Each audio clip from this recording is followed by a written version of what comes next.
All right, the next example we have, example 2, we're asked to verify that the circumference of the unit circle is indeed 2 pi by setting up and evaluating an arc length integral. Okay, so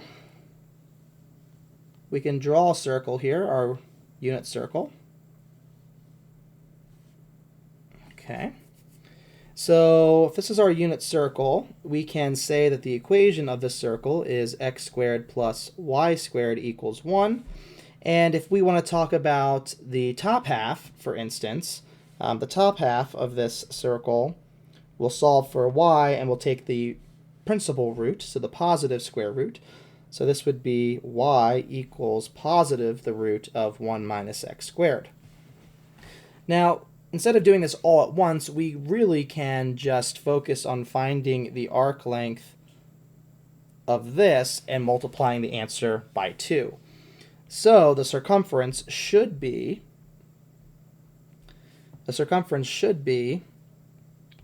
our arc length here. In this case, we're going to do, for the full circle,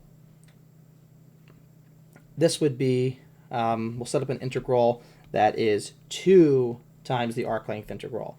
So we'll go from -1 to 1, and we'll have our usual arc length integral. Okay, that should give us the circumference. So back down here, we can build our integrand. So if our function here is root 1 minus x squared, then we can go ahead and find first the derivative. So that's going to be 1 over 2, that's square root, times the derivative of the inside, which is minus 2x. So the 2's cancel. So this is just negative x over that square root. And if we square everything, we'll get x squared over 1 minus x squared.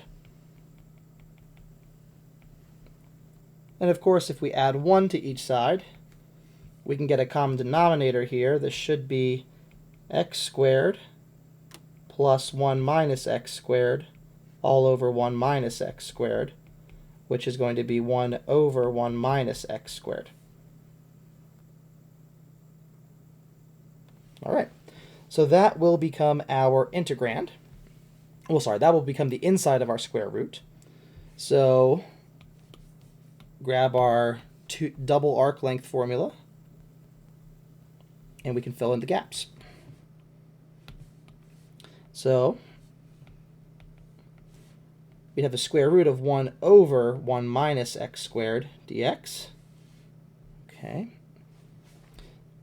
So one thing you want to keep in mind here is that this integral here, this integral is going to be an improper integral, technically.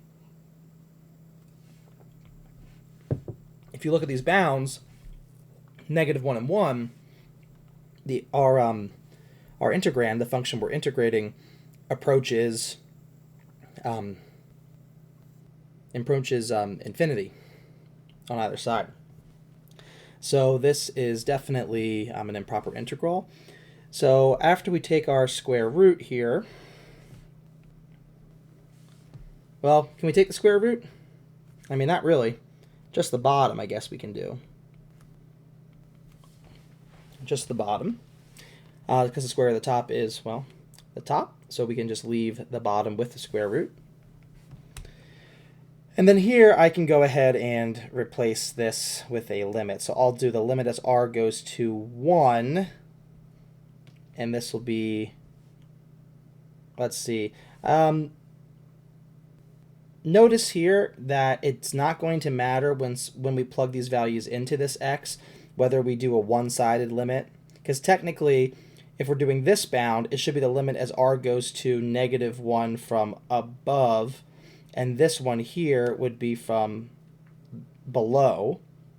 So technically they would be two different one-sided limits. But because this x is being squared, there is no difference in the left or the right-hand limit because the minus and the plus get squared to both become a plus. So in this case, I'm just going to use the little shortcut where I go from -r to r and use the limit and use a single limit. So the limit of that integral, I need to write my 2. and 1 over the square root of 1 minus x squared dx.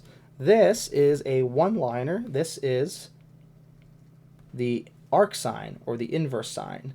So this is 2 sine inverse of x from negative r to r. Continuing up here, we'll plug in our bounds, so we'll evaluate our antiderivative. So this is sine inverse of r minus sine inverse of negative r. Again, we've talked about this a few times now, but sine inverse is an odd function. Since it's an odd function, that means I can effectively pull out or put inside negatives from the argument. So I could take this negative that's inside the argument of arcsine and pull it out as a multiplicative factor in the front. Or, similarly, I can take this negative factor in the front and pull it in. Either way, whether you take this negative and bring it into the argument, or you take the negative in the argument out, you're going to get double negative, so it's going to end up being positive. So we will end up actually having positive sine inverse of positive r here. So we really have 2 copies of that. So it looks like here, this will be the limit as r goes to 1 of 2 times 2 copies of sine inverse of r, which really is just 4 copies. So 4 copies of sine inverse. Well, sine inverse, if we do a limit as r goes to 1, this will be pi over 2. Pi over 2. If you think about it, what angle has a sine of positive 1? Pi over 2.